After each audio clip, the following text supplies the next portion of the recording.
They said it could never happen, but now, the EU is preparing to slam the door on Russian gas. The question is, at what cost? In the heart of Brussels, a silent revolution is brewing, one that could change the energy map of the world. By 2027, the European Union is planning to pull the plug on Russian gas for good. After decades of dependence and billions in energy payments, even after the invasion of Ukraine, the EU is finally ready to make a clean break. But this isn't just a policy shift. It's a high-stakes gamble that stretches from Arctic gas fields to Washington boardrooms. Behind closed doors, EU officials are scrambling to replace Russian supplies with American LNG, Qatari mega deals, and trade promises that come with strings attached. The question now isn't if Europe can live without Russian gas, but whether it's jumping out of one geopolitical trap straight into another. Stick around, because what's unfolding beneath Europe's pipelines isn't just about energy. It's about power, leverage, and the future shape of the global order. EU's gas divorce, why 2027 marks the end of Russian energy in Europe. In the quiet halls of Brussels, a historic shift is unfolding. After years of dependency and political tug-of-war, the European Union is preparing to do what once seemed unthinkable: cut off Russian gas for good.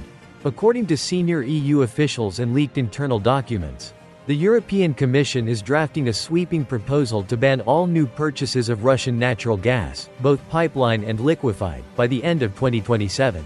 The move, expected to be unveiled this summer in Strasbourg, would mark the EU's most aggressive step yet in severing energy ties with Moscow following Russia's full-scale invasion of Ukraine in 2022.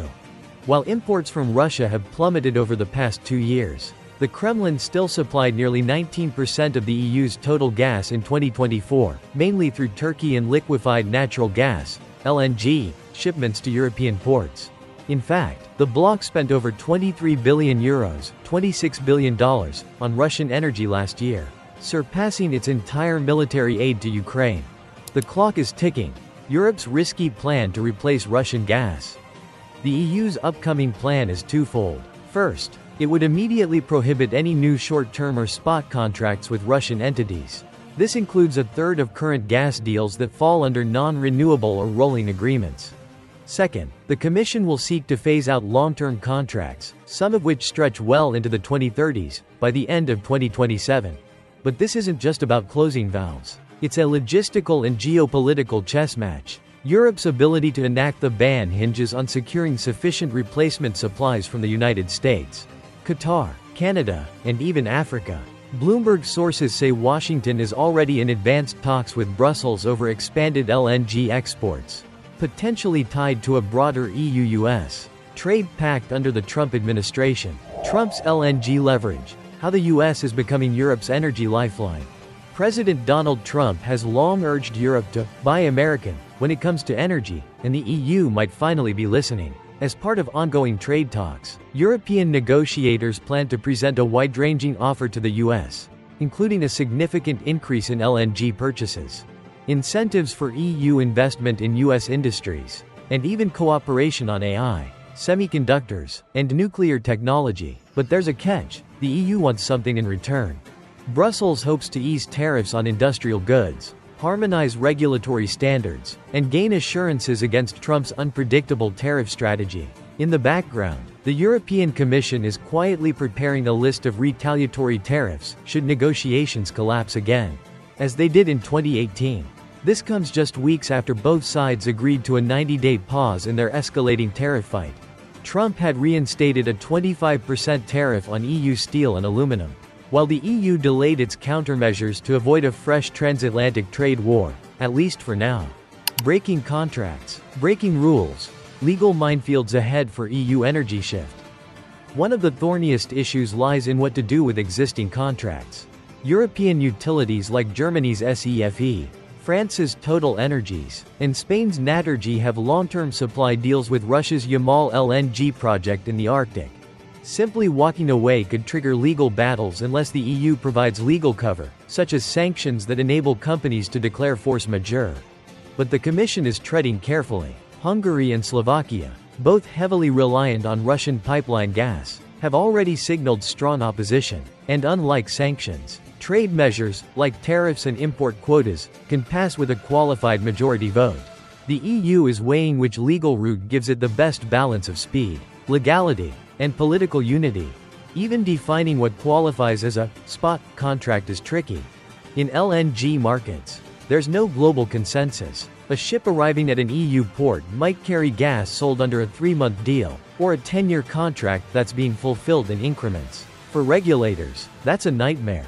Beyond gas, the EU's full energy decoupling from Moscow. The gas ban is only part of a broader effort to cut all remaining energy dependencies on Moscow.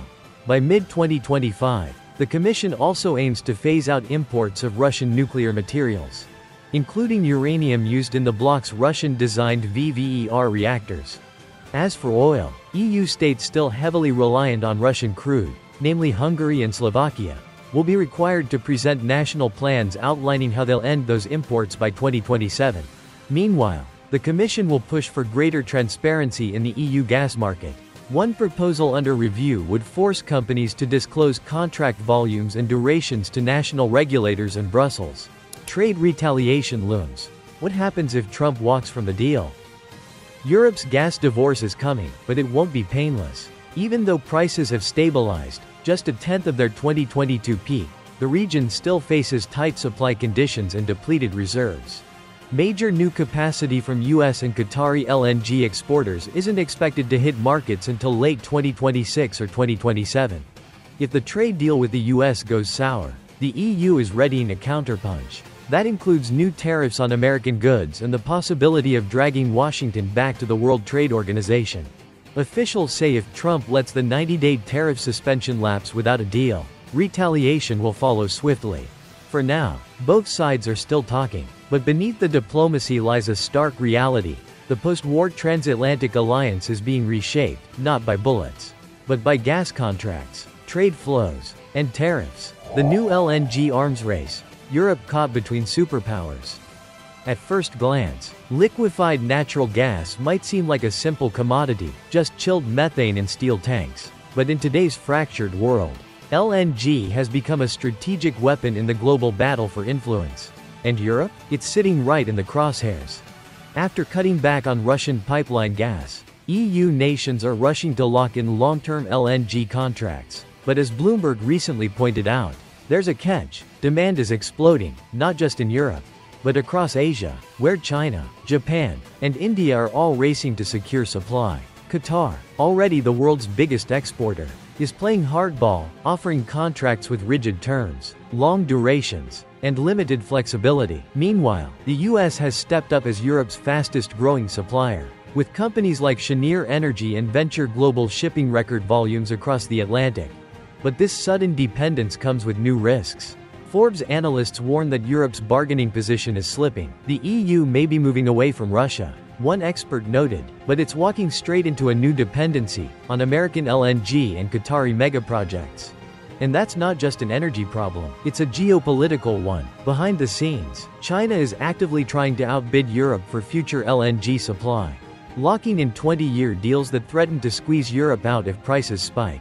Washington, aware of this, has begun linking energy exports to broader strategic cooperation, everything from military alignment to semiconductor policy. In other words, the gas coming out of the Gulf of Mexico and Persian Gulf isn't just fuel, it's leverage. For Brussels, this means every LNG deal now carries a geopolitical cost. Cheap gas may no longer be compatible with strategic autonomy. And if the EU isn't careful, it could find itself in a different kind of trap, one that trades Russian pipelines for American pressure and Asian competition. As the world splits into rival energy blocs, one thing is clear: Europe's scramble for gas isn't just about keeping the lights on. It's about choosing sides in the next global order. As Europe races to untangle itself from Russian energy, the choices it makes now will echo for decades. Will the continent truly gain independence, or simply trade one dependency for another? Swapping Russian pipelines for American pressure and Qatari conditions? One thing's clear: this gas divorce isn't just about heat and power. It's about sovereignty, alliances, and who really holds the keys to Europe's future. What do you think? Is the EU making the right call, or walking into a new kind of trap? Let us know in the comments below. Don't forget to like this video if you found it insightful, and subscribe for more deep dives into the geopolitics shaping our world.